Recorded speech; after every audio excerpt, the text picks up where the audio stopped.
Boa noite a todos. Deixa eu minimizar aqui a.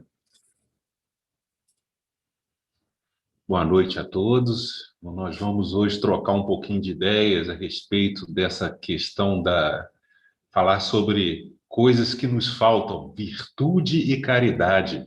O tema de hoje, toda virtude tem seu mérito próprio, está lá no Livro dos Espíritos, questão 893 a 895, né? E quando a gente olha essa imagem, né, da Madre Teresa, né, então aí que a gente para pensar e fala assim, quão longe nós estamos, né? Mas é isso aí, o trabalho é árduo, mas nós vamos tratar deste assunto, né? Como eu já falei, virtude e caridade. Meu objetivo aqui a gente vai chover um pouquinho no molhado, porque a gente vai tratar de assuntos que, na realidade, a gente já está careca de saber, né? Mas é sempre bom repisar, repensar, né? Refletir novamente sobre esse assunto. E eu vou tentar trazer para vocês assim algumas coisinhas que às vezes a gente peca, né, na hora de exercitar, né, principalmente a caridade. Então vamos lá, gente. Como foi falado, né, esse assunto está lá no Livro dos Espíritos e nós vamos falar sobre esse tema. Toda virtude tem seu mérito próprio. Então, antes de mais nada, a gente tem que ir lá no Livro dos Espíritos e ver o que Kardec perguntou para a espiritualidade a respeito desse assunto. Então, consta lá na pergunta 893, está lá, qual a mais meritória, ou seja, valorosa de todas as virtudes? Aí a espiritualidade respondeu para Kardec. Todas as virtudes têm seu mérito, ou seja, o seu valor, porque indicam o quê? O progresso, ou seja, um estado, né, de transformação espiritual, né, humana no caminho do bem. A virtude, sempre que há resistência voluntária, ou seja, aquela luta espontânea, né, ao arrastamento, né, aquela força contrária exercida pelas más tendências ou inclinações humanas. Mas a sublimidade, ou seja, a perfeição da virtude, consiste no sacrifício do interesse pessoal, ou seja, aquilo que a gente chama de egoísmo, né, pelo bem de seu próximo, que é aquela outra palavrinha que a gente costuma chamar de abnegação ou altruísmo, né? Sem segundas intenções. E aí ele continua dizendo, né? A espiritualidade continua dizendo, a mais merecedora, ou seja, digna de mérito das virtudes, nasce da mais desinteressada caridade. Aí na questão seguinte, Kardec perguntou, há pessoas que fazem o bem, ou seja, que são virtuosas, beneficentes, de uma maneira espontânea, natural, sem precisar vencer nenhum sentimento contrário, ou seja, não sofre influência daquele arrastamento, né, do mal. Tem tanto mérito quanto as que têm de lutar contra a sua própria natureza e que a superam? Então, interessante a pergunta, né? Aí, olha o que a espiritualidade respondeu. As pessoas que não têm de lutar, ou seja, resistir, é porque nelas o progresso, ou seja, essa transformação espiritual, já encontra-se realizado, ou seja, ele já conquistou aquela virtude, né? Lutaram antes e venceram. Para estas, os bons sentimentos, ou seja, as virtudes conquistadas, não custam nenhum esforço e são ações, e suas ações parecem todas naturais, ou seja, eles agem de forma simples. Para elas, o bem praticado tornou-se um hábito. E aí, né, a espiritualidade usando aquele estilo, né, igual existe nas antigas escrituras judaico-cristãs, né, que eles usam as comparações, o machal, né, em hebraico, ele coloca assim, deve-se honrá-los assim como velhos guerreiros, ou seja, homens viris. E essa palavra viril também tem a ver tem a sua raiz na palavra virtude, tá? Por isso a comparação, que conquistaram respeito, ou seja, o mérito que foi falado, né? Como ainda estás bem longe da perfeição, ou seja, dessa total virtuosidade, né? Esses exemplos espantam pelo contraste e são mais admirados por serem raros, né? Ainda mais quando a gente vê uma Madre Teresa, uma Irmã Dulce, um Chico Xavier, né? E outros, às vezes, até anônimos, né? Mas que são pessoas que já conquistaram essa qualidade, né? Mas sabei que nos mundos mais avançados, o que aqui é exceção, lá é a regra, ou seja, é a conduta natural, habitual. O sentimento do bem, ou seja, essa virtude praticada, ela é sempre de forma espontânea por toda parte, porque são habitados só por bons espíritos. E uma única má intenção seria para eles uma exceção monstruosa. E aí ele continua, né, a espiritualidade falando. Por isso, nesses mundos, os homens são felizes, ou seja, ditosos, né? Por isso que já está falando de qual mundo? Os mundos ditosos que Kardec ensinou na doutrina, né? E assim será quando, no futuro, aqui na Terra, quando a humanidade se transformar, ou seja, se regenerar, compreender e praticar a caridade em seu verdadeiro entendimento. Na pergunta seguinte, a 895, Kardec perguntou: além dos defeitos, ou seja, das falhas e vícios, que são as imperfeições sobre os quais ninguém se enganaria, porque elas são facilmente perceptíveis, né, os seus sinais apresentados, aí ele perguntou: qual o sinal mais característico da imperfeição? Aí a espiritualidade respondeu: o interesse pessoal, ou seja, o egoísmo.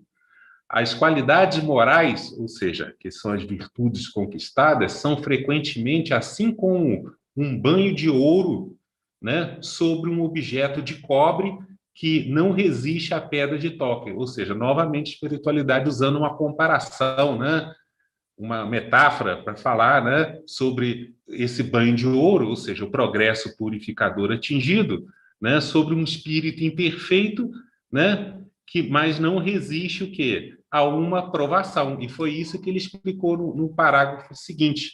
Um homem pode ter qualidades reais, ou seja, algumas virtudes conquistadas, que fazem dele, diante dos olhos dos outros, né, alheios, um homem de bem, virtuoso, mas essas qualidades, ainda que sejam um progresso, nem sempre resistem a certas provas, e basta tocar no interesse pessoal para colocar a fundo o fundo à descoberta, ou seja, revelar a real natureza interior, né, ou espiritual daquela pessoa. Bem simples, né, gente? A gente está tratando aqui de assuntos simples de compreender, mas difíceis de serem colocados em prática. Mas é assim mesmo, né? A gente vai tentando, mas é importante a gente conhecer a matéria, né? Que é o objeto do estudo de hoje. Então, o verdadeiro desinteresse, que é aquela virtude da abnegação que ele está falando, é coisa tão rara na Terra que é admirado como um fenômeno quando se apresenta. O apego às coisas materiais, ou seja, às coisas mundanas, né, do mundo, é um sinal notório de inferioridade, porque quanto mais o homem se prende, ou seja, se apega de forma egoísta, né, aos bens desse mundo, menos compreende a sua destinação, ou seja, futuro espiritual. Pelo desinteresse, ou seja, o desapego de si, né, as suas coisas, né? Ao contrário, ele prova, demonstrando que vê o futuro sob um ponto de vista mais elevado. Então, gente, apresentado essas questões lá do Livro dos Espíritos, a gente vê que o estudo trata sobre a questão do valor, né, o mérito das virtudes, em especial, né, do valor dessa palavrinha, caridade, e veremos que ela era considerada desde a antiguidade como sendo a mais excelsa de todas as virtudes. Mas então, né, o que são as virtudes? Então, aqui não cabe a mim ser professor de português, mas a gente precisa entender a origem, né? Igual os professores falam, a origem etimológica da palavra, para a gente entender a fundo o que significa virtude, né? E qual que é o verdadeiro sentido da palavra caridade. Então, são muitas as abordagens filosóficas, religiosas, né, sobre essa temática, aparentemente muito simples, e que foram desenvolvidas, por exemplo, né, desde os estudos da antiga Grécia, passando depois pelos estudos, né, constantes nas escrituras judaico, evangélico, cristãs, indo até os dias atuais, né, nos estudos de cunho espírita. Porque se a gente for parar para pensar, gente, 90% de tudo que está escrito nos evangelhos trata desse assunto que a gente está falando, né? Nós vamos ver aqui. Então, vamos lá. Quanto à palavra portuguesa virtude, né, essa palavra que chegou para a gente, ela tem sua origem numa outra palavra latina chamada virtus, que significa força viril. Por isso que o Espírito usou aquele exemplo lá no início, né? Que, por sua vez, tenta buscar o real sentido de uma palavrinha grega que chama arete, que significa virtude. Ou seja, rodou, mas não explicou, né? Mas a gente vai chegar lá. E que for empregada também nos escritos evangélicos cristãos, com o objetivo de resgatar o real entendimento de uma outra palavra hebraica, né? Chamada ma'alah, que significa trazer à tona. Ainda tem um sentido lá, né? Subida na escada, degrau, né? Então, ela se refere a um estado humano de elevação, de excelência, de perfeição e de qualidade moral apresentada. Ela caracteriza-se pela disposição, ou seja, a inclinação constante, ou seja, habitual do homem em praticar o bem, ou seja, ser uma pessoa beneficente.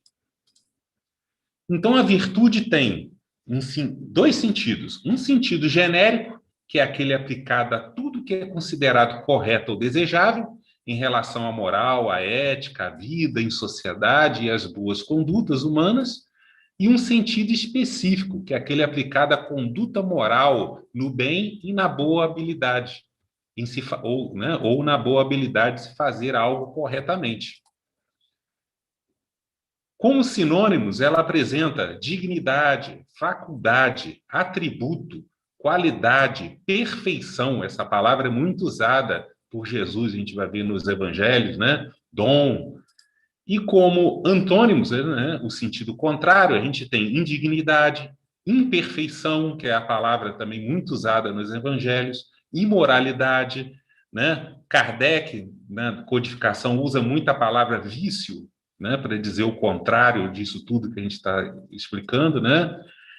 E existem muitos tipos de classificação das virtudes, mas a gente praticamente resume ela em duas.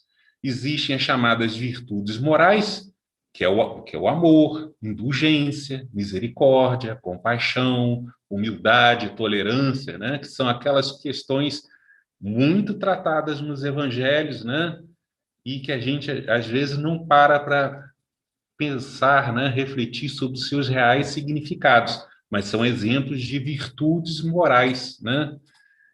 E as chamadas virtudes intelectuais, que é a inteligência, o discernimento, a prudência, a sabedoria, as aptidões, né, como exemplos. Então, as virtudes morais, elas costumam ser exemplificadas, elas ensinadas através do exemplo e são adquiridas pelo esforço, ou seja, a nossa boa vontade na educação e na prática constante, que conduz aquilo que Kardec, né, obteve da espiritualidade que eles falaram, a habitualidade do praticante. Por isso que a gente considera, né, Jesus o nosso modelo e guia, ou seja, o nosso exemplo de conduta virtuosa a ser seguida, né, através, né, que ela é ensinada, como foi falado aqui, pelo exemplo, né? Já as virtudes intelectuais, elas são ensinadas ao homem pelo esforço na instrução, ou seja, é sentar mesmo na cadeira e usar aquilo que existe em nós entre as orelhas, né, o cérebro, né? Não tem outro jeito. Ao contrário de outras correntes de pensamento religioso que lecionam que as virtudes são dons divinos inatos conferidos aos homens, eles usam a palavra por graça ou concessão, né? O Espiritismo considera que elas são aquisições, ou seja, conquistas do espírito imortal, adquiridas e desenvolvidas por meio do quê? Do árduo trabalho íntimo e incessante no bem. Né? E foi isso que Kardec, por exemplo, colocou lá, né, no Evangelho segundo o Espiritismo. Ele até questionou, se a virtude é um dom de Deus, ou seja, uma dádiva divina, é um favor. E então pode-se perguntar, por que não é concedida a todos? É aquela questão, né? Se Deus é pai e nós somos seus filhos, por que ele dá preferência a um e despreza o outro quanto ao fornecimento dessa virtude, dessa dádiva? Então, é esse questionamento. Então, por outro lado, se é um dom, ele carece de mérito para aquele que a possui, ou seja, ele adquire sem esforço nenhum. O Espiritismo, por outro lado, é mais explícito, dizendo que aquele que possui a virtude a adquiriu por seus esforços, em existências sucessivas, ou seja, ao longo das várias reencarnações, despojando-se pouco a pouco de suas imperfeições, que são aqueles chamados vícios, né? E quanto à graça? Aí Kardec dá a explicação. A graça seria o quê? Essa força que Deus faculta ao homem de boa vontade para se livrar do mal e praticar o bem. Simples, né, gente? Então, logo, o Espiritismo, né? Segundo o Espiritismo, nós somos seres perfectíveis. O que significa essa palavra? Somos criados simples, mas nos aperfeiçoamos ao longo do tempo. Somos os construtores do nosso próprio destino pela transformação moral íntima. Interessante que essa palavra, que a doutrina espírita usa muito, né, o burelamento, transformação moral, é aquela mesma palavrinha que Jesus usava lá nas Escrituras, que foi traduzida para a gente como arrependimento, porque a palavra arrependimento não é o simples pesar, né, pensar sobre as nossas más condutas, não, gente. Essa palavrinha em grego está escrito metanoia, e ela remete a uma outra palavra em hebraico, chama techuvá, e o real sentido dessa palavra é essa mesma, né? É o retornar, né? Se você peca, você se desvia do caminho. O retorno ao caminho é o techuvá hebraico. Então, é voltar a cumprir a vontade de Deus. E a palavra metanoia tem a ver essa ideia do repensar, do transformar a forma de pensar. Então, você vê que essa ideia da transformação moral íntima ensinada pelo Espiritismo bate bem com os ensinamentos evangélicos, né? Então, somos os construtores do nosso destino através da conquista gradativa e constante dessas virtudes, né? Desses atributos que são assimilados pela prática constante, ou seja, a criar aquela ideia da habitualidade, né? A virtude, então, é um hábito constante que conduz um homem de boa vontade à prática do bem, né? Lembrando que isso é o quê? Segundo o pensamento cristão, evangélico, né? É o cumprimento da vontade de Deus, ou seja, aquele que age com boa vontade na prática do bem, cumpre a vontade de Deus. A finalidade de se buscar a conquista de uma vida virtuosa é a de nos tornarmos o quê? Cada vez mais semelhantes, ou seja, imitadores de Deus. A gente fala que a gente segue Jesus como nosso modelo e guia, mas olha o que Jesus ensinou aos judeus lá no Sermão da Montanha. Ele colocou assim, ó, sede vós perfeitos. O que ele está falando? De virtude, virtuosos. Assim como é perfeito o vosso Pai, ou seja, Deus que está nos céus. Lá em Lucas, ele foi ainda mais enfático. Ao invés de falar perfeitos, ele usou uma das virtudes, misericordiosos, olha só. Então, Jesus, falando sobre... Né, agora vamos dar uns exemplos, né, para mostrar que era isso mesmo que Jesus ensinava. Olha só, Jesus, para falar sobre a questão do apego, que a gente viu lá, que é uma atitude que demonstra, né, o egoísmo humano, né, que é um vício moral que tira aquele brilho apresentado pelas demais virtudes conquistadas, assim como se tivesse o que criando uma espécie de mancha, maculando, né, bloqueando, por assim dizer, a abnegação, que é aquela virtude da abnegação que a gente tem que cultivar em nós, consta, por exemplo, naquele episódio da sua conversa com um jovem rico, que diz lá no Evangelho que ele guardava todos os mandamentos da lei mosaica, ou seja, ele era um homem virtuoso, né? O relato de que, né, Jesus, ao ser inquirido sobre o que ainda lhe faltava conquistar para herdar o reino dos céus, Jesus disse para ele: Olha só, se queres ser perfeito, ou seja, plenamente virtuoso, vai e vende, ou seja, se desapega de tudo que tens e dá aos pobres. Ou seja, seja uma pessoa abnegada, caritativa, né? E terás um tesouro, ou seja, uma recompensa maior no céu. Vem e segue-me, ou seja, torna-se um discípulo meu, né? Seu, de Jesus, né? E o jovem, ouvindo essa palavra, o ensino de Jesus, retirou-se triste porque possuía muitas propriedades. Olha que interessante que o espírito de François Nicolas Madeleine, que foi, quando encarnada na Terra, um cardeal francês, numa instrução espiritual dada no ano de 1863, falando sobre a virtude, olha o que ele falou. A virtude, no mais alto grau, ou seja, falando da chamada perfeição, né? É o conjunto de todas as qualidades essenciais que constituem um homem de bem.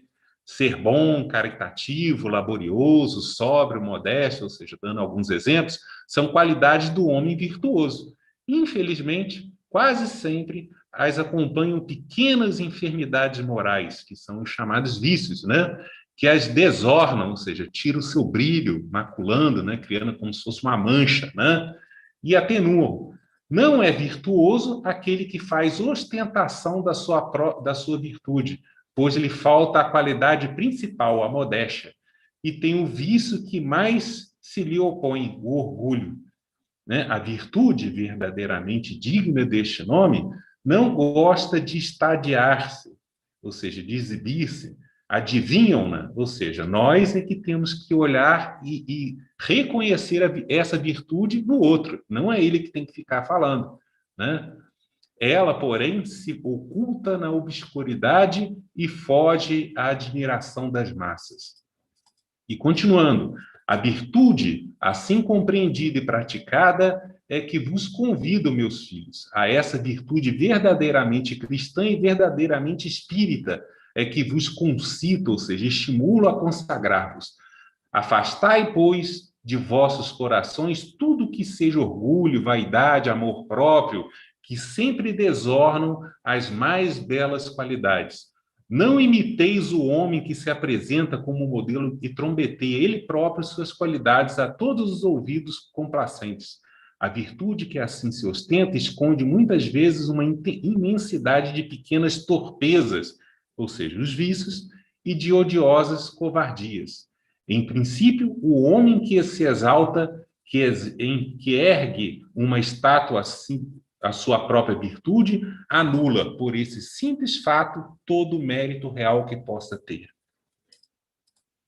Então, a gente viu, né, gente, que, como os espíritos mesmo nos instruíram, que toda virtude é um sinal indicativo de que houve um progresso espiritual anterior conquistado, né? Porque a virtude é o gênero, né? Existem vários tipos de virtude. Para isso, um critério para a perfeita identificação, a espiritualidade disse, a virtude, né, sempre que há resistência voluntária, ou seja, uma luta espontânea ao arrastamento das más tendências. Então, isso daqui é um sinal indicativo para a gente reconhecer em nós ou no outro, né, essa conquista, esse progresso espiritual atingido. Em outras palavras, sempre que existe superação do egoísmo e do apego. Como as virtudes são conquistadas pelo progresso espiritual, sendo que assimiladas ao longo do tempo pela prática gradativa e constante, ou seja, criando aquele hábito, né? Então, o que a espiritualidade quis deixar?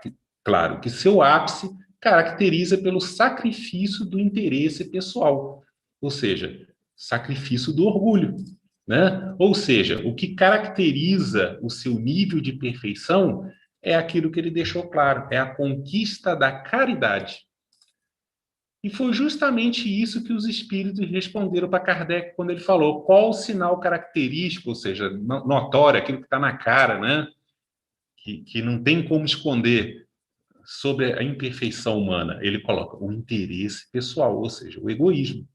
Se a pessoa é egoísta, já demonstra de cara, né, o seu estado de imperfeição humana, né, em relação às virtudes.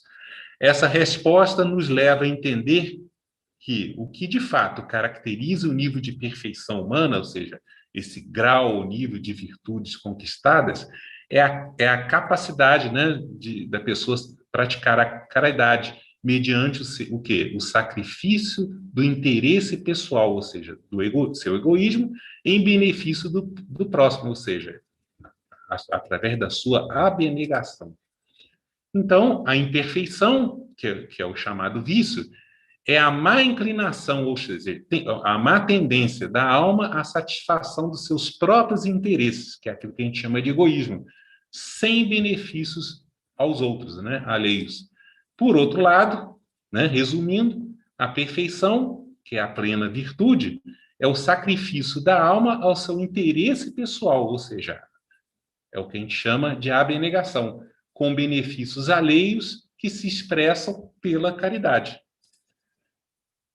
Como os espíritos instruíram, dizendo que a mais merecedora, ou seja, digna de mérito das virtudes, nasce da mais desinteressada caridade, que são aquelas boas ações praticadas ao próximo, né, aquilo que a gente chama de beneficência, sem interesses pessoais envolvidos, ou seja, sem o nosso egoísmo, né, e que há uma urgente necessidade, né, de se compreender e praticar a caridade em seu verdadeiro sentido, ou seja, entendimento, né, deixando claro, como ele colocou lá, que a conquista dessa sublime virtude, ele é como se fosse o que o passaporte, né, que lá em linguagem evangélica é usada a palavra de salvação, né, para os futuros habitantes do mundo, né, desse pós-regeneração.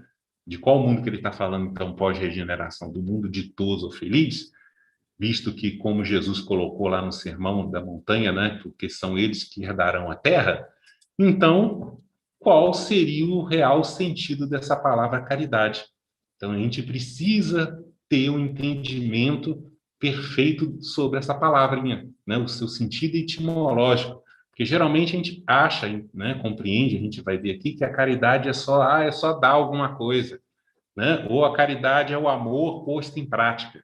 Mas são palavrinhas, às vezes, que a gente ainda não entende o que é o verdadeiro sentido dessa palavra, o que realmente, né, os profetas, os filósofos, né, utilizando-se daquelas escrituras, antigas escrituras sagradas, quiseram passar para a gente qual o seu verdadeiro sentido. Então, novamente, quanto à palavra portuguesa caridade, que chegou escrito para a gente, ela tem sua origem numa palavra latina chamada caritas, que significa amor ou ternura, e que, por sua vez, tentou buscar o real sentido da palavra grega agape, né, que ficou latinizada para a gente, né, tem até um livro do padre, né, de um padre Marcelo, né, fugiu o nome dele agora, né, ficou latinizada como ágape, mas a pronúncia é agape, e significa amor, sendo empregada nos escritos evangélico-cristãos com o objetivo de resgatar uma outra palavrinha hebraica que se pronuncia ahavá, que expressa um sentimento de atitude amigável, afeição, gostar, porém atrelado a um sentimento de quê? De amor familiar, por exemplo, aquele de pai e filho, de aliança, que é aquele sentimento, naquela união de esposa e esposa, de compaixão, que é um sentimento comum de união de sentimentos. E também aquele amor, amizade, tanto no sentido do amor romântico, né, íntimo entre homem e mulher, quanto no sentido entre amigos, bem como entre os homens em relação a Deus. Então a gente vê que ela tem um sentido bem amplo, essa palavra, né, que foi traduzida e chegou para a gente com a palavra caridade. A palavra portuguesa amor, né, segundo os professores de português ensinam, né, ela é uma palavra ambígua, ou seja, um termo equívoco. Por quê? Porque ele traz sentidos e interpretações distintas, assim como a gente viu no hebraico, ou seja, ela serve para expressar uma gama de sentimentos. Contudo, né, como os evangelhos foram escritos em grego, né, pelo menos os que os chamados originais, né, os escritos originais que chegaram para a gente, eles chegaram em grego chamado grego koiné, que é o grego popular falado, né, não clássico, né, o grego falado. E em grego, essa palavra, né, ela apresenta a palavra amor, lá, existe 4 diferentes tipos, né, de palavras, né, diferentes para expressar essa ideia do amor em relação ao quê? Esse sentimento em relação, com relação a esses sentimentos humanos, vamos colocar assim. Então, o primeiro é o chamado amor do tipo eros ou do tipo ímeros, que é aquele amor com um chamado desejo ou paixão de natureza sexual, por exemplo, entre o homem e uma mulher. Tem o chamado amor storge, que é o amor com afeição familiar, que é aquele entre pai e filho. Né? Então, eu amo meu filho. Então, para o grego, o amor do pai e do filho tem uma palavra diferente em relação ao amor que ele fala, eu amo a minha mulher. Né? E tem ainda um terceiro tipo, que é o amor filia, que é aquele amor com afeição fraternal de amizade, que é aquele entre amigos ou irmãos, ou seja, eu amo meu amigo. E daqui vem aquela palavrinha grega, muito usada nos evangelhos, né? Filadelfos, que é, ou seja, amor fraternal. E ainda aquele amor com relação a algo que se goste muito, que é aquele amor entre o homem e as coisas, ou seja, eu amo meu livro, eu amo meu carro, né? E, por último, existe aquele amor no sentido que a gente estava falando, o agape, que é aquele amor incondicional com relação a todos. É o chamado amor universal. Então, gente, nos textos evangélicos cristãos, que foram escritos, como eu falei, em grego koiné, foi justamente esse sentido incondicional, ou seja, irrestrito e sem limites da palavra amor, que é o amor ágape, do tipo ágape, que foi a empregado pelos discípulos de Jesus. Por exemplo, naquela mesma passagem do Sermão da Montanha, né, o mestre falando sobre o amor mútuo incondicional, ele exemplificou isso lá para a gente. Olha só, que às vezes a gente não presta atenção. Ele colocou lá assim: ouvistes que foi dito, ou seja, aos antigos, né? Ou seja, Jesus falando da chamada tradição oral, que são as interpretações que chegaram para eles naquela época. Está lá: amarás o teu próximo, ou seja, seu irmão, né? E odiarás o teu inimigo. Aí Jesus falando, e lá está escrito a palavra ágapa, que é amarás, né? E aí Jesus exemplificando falou: ó, eu, porém, vos digo, amai os vossos inimigos, fazei bem, ou seja, seja virtuoso ao que vos odeiam, para que sejais filhos do vosso Pai que estais nos céus. Porque faz o que o sol se levante sobre maus e bons, e a chuva desça sobre justos e injustos. O que ele está querendo dizer? Que Deus age de forma incondicional, é aquela questão do amor incondicional. Pois se amardes os que vos amam, que galardão ou mérito tereis? Não fazem os publicanos, né, que são aqueles judeus que trabalhavam para os romanos, né, na coleta de impostos, também o mesmo, que eram odiados pelos outros por causa disso, né? Eram considerados os tais inimigos, né? Ou seja, os inimigos sabiam, fazem melhor do que vocês, né? É isso que ele quis chamar a atenção dos judeus. Sede vós, pois, perfeitos, ou seja, virtuosos, ou seja, agindo de forma incondicional com todos, assim como é perfeito o vosso Pai, ou seja, Deus que está nos céus. Ou seja, a ideia que Jesus passou aqui foi claríssima ao exemplificar essa ideia do amor tipo ágape, né, incondicional, ou seja, aquele que não olha quem. Porque se Deus, que é o modelo que a gente tem que seguir, né, cujo exemplo maior entre nós foi Jesus, agisse de forma, né, condicional, por exemplo, naquela passagem lá onde o soldado romano pediu para Jesus curar o seu servo, Jesus iria negar. E pelo contrário, ele, ao contrário das expectativas de todos, porque os judeus tinham um entendimento particular sobre isso, segundo a tradição oral, né? Jesus foi e curou o servo do romano, que era o chamado, considerado inimigo dos judeus naquela época. Então foi justamente isso, né? Então, ou naquela passagem em que um certo fariseu perguntou a Jesus qual seria o maior mandamento da lei mosaica, quando então Jesus, citando as antigas escrituras, ou seja, Jesus citava as antigas escrituras judaicas, gente, o tempo todo. Isso aqui, por exemplo, ele está citando lá Deuteronômio e o livro do Levítico, né? São dois ensinamentos onde somente o que está no Deuteronômio ela faz parte da prece, da Shema Israel, né, que os judeus rezam todo dia pela manhã.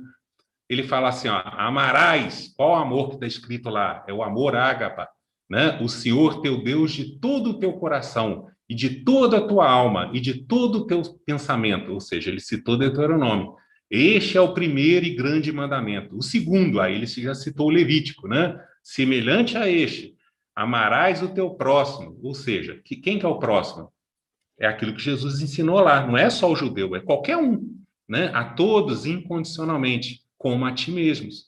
Desses dois mandamentos dependem toda a lei e os profetas, ou seja, aquilo que está contido na Bíblia hebraica, que eles chamam de Taná, né? Pois nesses dois mandamentos divinos estão contidos toda a essência ou base de interpretação acerca do que é aquilo que a gente estava falando aqui, do que é realmente a virtude da caridade, ou seja, o que é realmente cumprir a vontade de Deus. O problema, né, falando sobre aquele caso particular que a gente viu anteriormente, é que havia no meio judaico naquela época duas escolas ocorrentes de entendimento e interpretação divergentes sobre quem seria esse tal próximo citado lá no livro de Levítico, se todos os homens ou apenas os judeus. A gente viu então que Jesus trouxe o verdadeiro entendimento que está lá na Torá deles, né? Mas só que eles não entendiam direito, que refere-se ao quê? A todos os homens, ou seja, aquele que é o alvo do nosso amor, caridade, do amor ágape, são todos os homens. Sobre essa supremacia do amor incondicional ensinada por Jesus, desse tipo de amor baseado na boa vontade para o bem, na renúncia e na doação de si a todos os homens, que é aquilo que a gente chama de abnegação, Pedro, por sua vez, no apóstolo Pedro, na sua carta às igrejas cristãs, alertou. Olha só, eles ensinando isso tudo que a gente obteve de entendimento pela espiritualidade através de Kardec. Ou seja, a espiritualidade estava repetindo coisas que já estavam nas antigas escrituras. Olha só, acrescentai à vossa fé a virtude. Olha só, ele está colocando uma gradação de sentimentos. Olha só, a vossa fé você acrescenta a virtude. A sua virtude você acrescenta a sabedoria. A sua sabedoria, você acrescenta a tolerância. A sua tolerância, você acrescenta a paciência. A sua paciência, você acrescenta a piedade. E a sua piedade, você acrescenta aquele tal Filadelfos que a gente viu lá, o amor fraternal, ou seja, aquele que você tem entre os seus amigos mais próximos. E ao amor, né, fraternal, você acrescenta a caridade, que é justamente aquilo que a gente falou, que é o quê? O amor a todos, né, incondicionalmente, ou seja, esse tal amor fraternal. Ou seja, eles estavam o tempo todo ensinando isso que a gente está falando. Do mesmo modo, Tiago, que é o irmão de Jesus, em sua carta disse: se cumprirdes conforme as escrituras, a lei real, né? Qual lei? Aí ele repete: amarás o teu próximo como a ti mesmo, bem fazeis. Eu falo, é isso mesmo, você é uma pessoa virtuosa, beneficente. Mas se você fizer acepção, ou seja, distinção de pessoas, ou seja, se você não exercer esse tal amor ágape, né?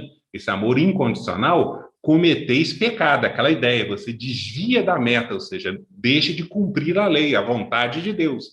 E sois redarguidos, ou seja, recriminados pela lei como transgressores, ou seja, como descumpridores da vontade de Deus. Tranquilo, né, gente? Depois que a gente começa a entender o sentido das palavras, entender o que é que eles estavam querendo ensinar. Olha só, Paulo de Tarso, em sua carta à igreja de Colossas, também disse, ó, revesti-vos, pois, como eleitos, ou seja, seguidores escolhidos de Deus, santos e amados, de entranhas de misericórdia, de benignidade, humildade, mansidão, longanimidade, ou seja, de todas as chamadas virtudes, né? Suportando-vos uns aos outros, ou seja, tendo tolerância, o que está faltando muito hoje em dia, né? E perdoando-vos uns aos outros, se alguém tiver queixa contra o outro. Assim como Cristo, que é aquilo que a gente considera o nosso guia e modelo, vos perdoou, assim fazei vós também. E sobre tudo isso, olha só, mostrando aquilo que foi dito a Kardec, né? Qual é a maior de todas as virtudes? Revestir-vos do amor. E qual que é a palavrinha grega que está lá? Ágape, que é o vínculo, ou seja, o sinal da perfeição, ou seja, daquilo que a gente chamou da plena virtude. Igualmente, em outra carta de Paulo à igreja de Corinto, ele falando sobre a supremacia desse tipo de amor incondicional que deve ser direcionado a todos os homens, indistintamente, concluiu dizendo, é aquela passagem famosíssima, né?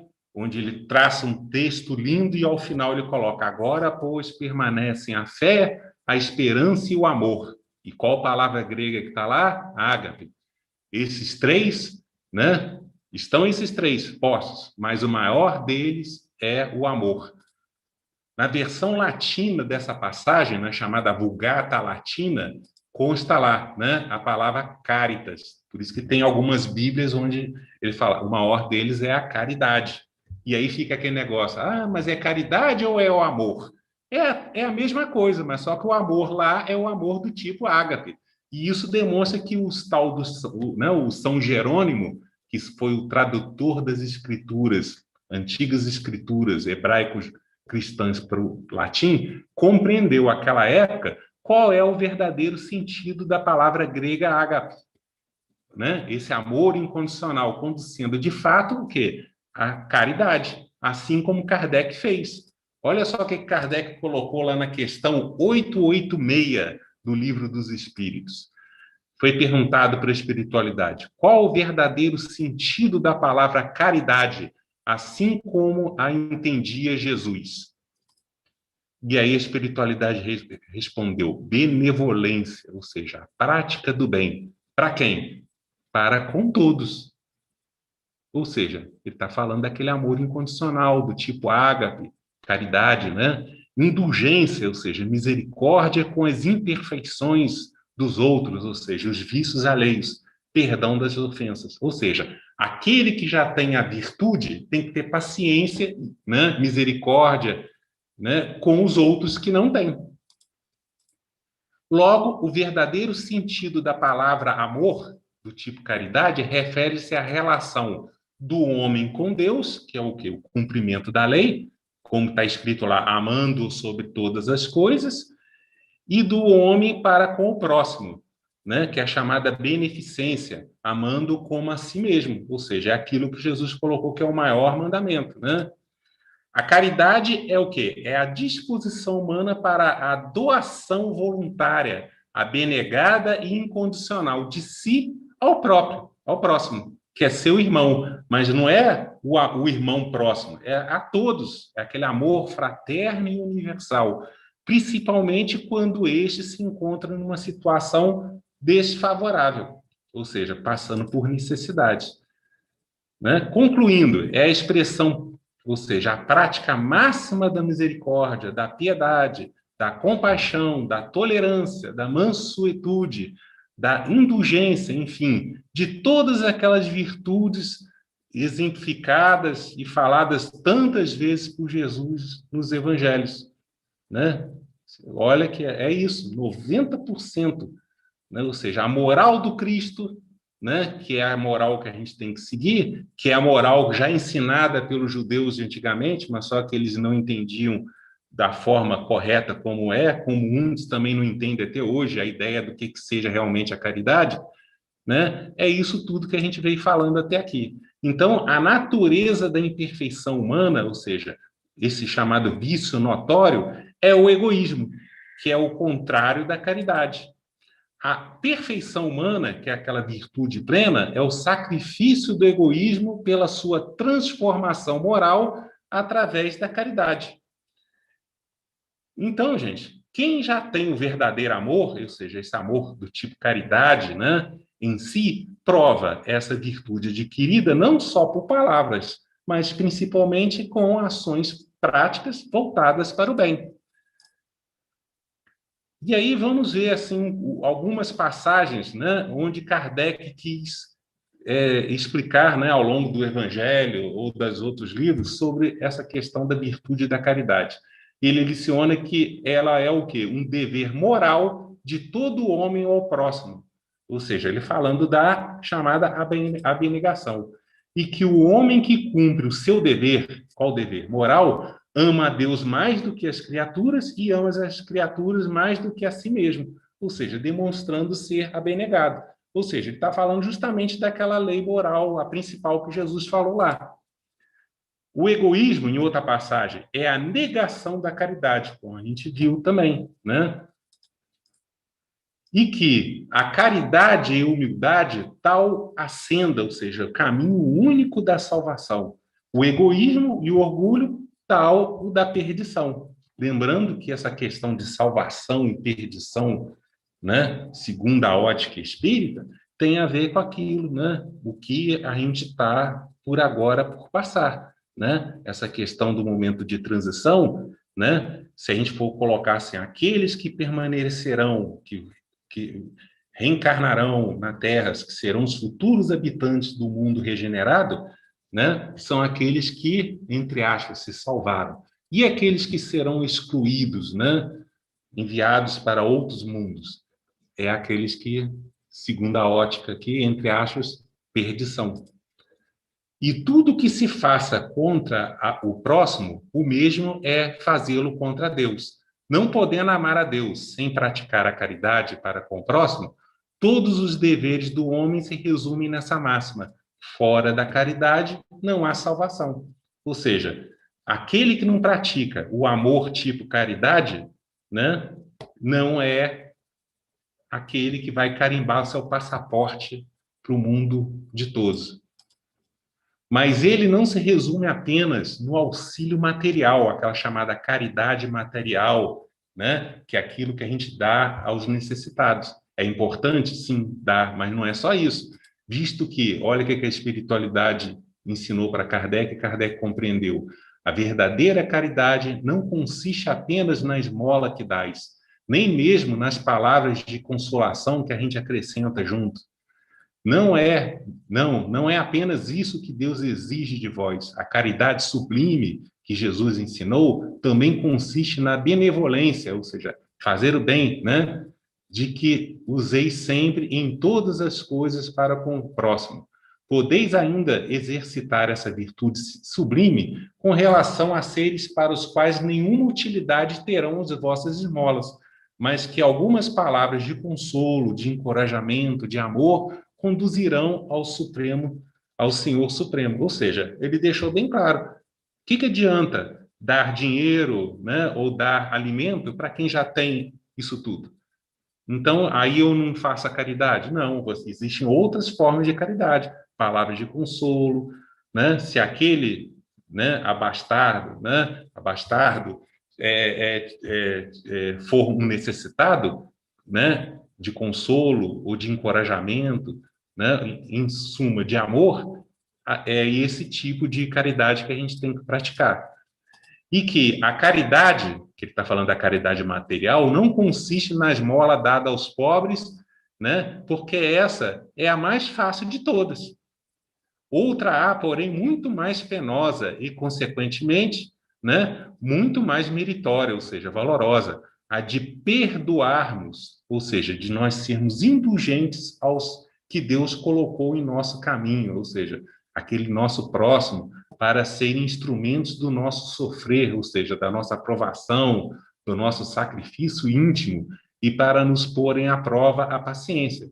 Ou seja, é muito fácil, né, procurar o próximo longe, né? E às vezes a gente negligencia o próximo, mais próximo, aquele que está ao nosso lado, que a espiritualidade que programa a nossa encarnação, às vezes coloca ele encarnado junto de nós para a gente exercer esse nosso sacrifício íntimo, né? Essa nossa abnegação, que é uma caridade. Sobre a caridade moral, Kardec leciona dizendo: a verdadeira caridade constitui um dos mais sublimes ensinamentos que Deus deu ao mundo. Completa fraternidade, ou seja, ele falando daquele amor ágape, né, universal, deve existir entre os verdadeiros seguidores ou discípulos da sua doutrina. Deveis amar os desgraçados, os criminosos, como, né, os políticos, né, como criaturas que são de Deus, aos quais o perdão e a misericórdia serão concedidos, caso eles se arrependam, ou seja, mudam a sua conduta moral, né? Como também a vós, pelas faltas que cometeis contra a lei de Deus. E que, se o amor do próximo, ou seja, ser beneficente com o próximo, constitui o princípio da caridade, amar os inimigos é a mais sublime aplicação desse princípio, porquanto a posse de tal virtude representa uma das maiores, ou seja, das mais meritórias vitórias alcançadas contra o egoísmo e o orgulho. Por isso, gente, é aquela questão, né? A gente entende, mas olha o quanto é difícil realmente, né, a gente pôr em prática. E falando sobre o futuro da humanidade, ou seja, qual o futuro? Desse mundo pós-regeneração, né, do mundo ditoso, Kardec diz: quando a caridade regular a conduta habitual dos homens, eles conformarão seus atos e palavras a esta máxima: não façais aos outros os que não quiserdes que vos façam. Essa é a regra de ouro, né? Em se verificando isso, desaparecerão, né, da Terra todas as causas de dissensões e com elas os duelos e as guerras, falando que as guerras nada mais são do que os duelos entre povos, né? E por fim, a essência da perfeição, ou seja, aquela plena virtude que está sendo falada, é a caridade, na sua mais ampla acepção, porque implica a prática de todas as outras virtudes, mesmo sabendo que cada uma das virtudes conquistadas tem seu mérito, né? E que a perfeição está toda, como disse o Cristo, na prática da caridade absoluta, ou seja, irrestrita, direcionada a todos, ou seja, aquele amor do tipo ágape. Concluindo, gente, a gente não pode perder de vista, né, essa passagem onde Jesus disse: nisto todos conhecerão que são meus discípulos, se vos amardes uns aos outros. Ou seja, esse amor fraternal e universal direcionado a todos. Com isso, gente, obrigado pela atenção de todos. Até a próxima.